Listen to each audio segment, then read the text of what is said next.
আসসালামু আলাইকুম, কেমন আছেন সবাই? আজকে আমরা একটা নতুন রেসিপি নিয়ে চলে এসেছি। আজকে আমরা লতি রান্না করব ইলিশ মাছ দিয়ে।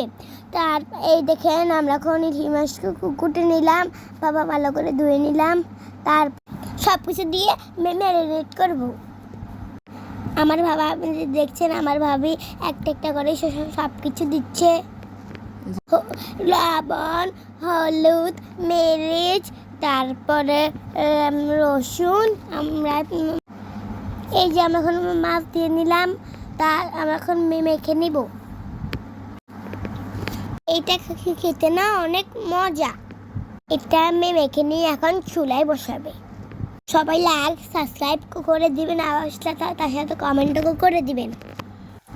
এই দেখেন চুলায় দিয়েছে, এখন নাড়াচাড়া করছে।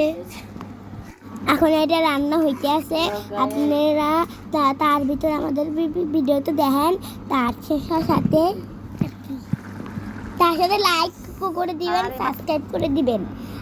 এই দেখেন আমরা এখন করে নিয়েছি, এখন আমরা খাবো।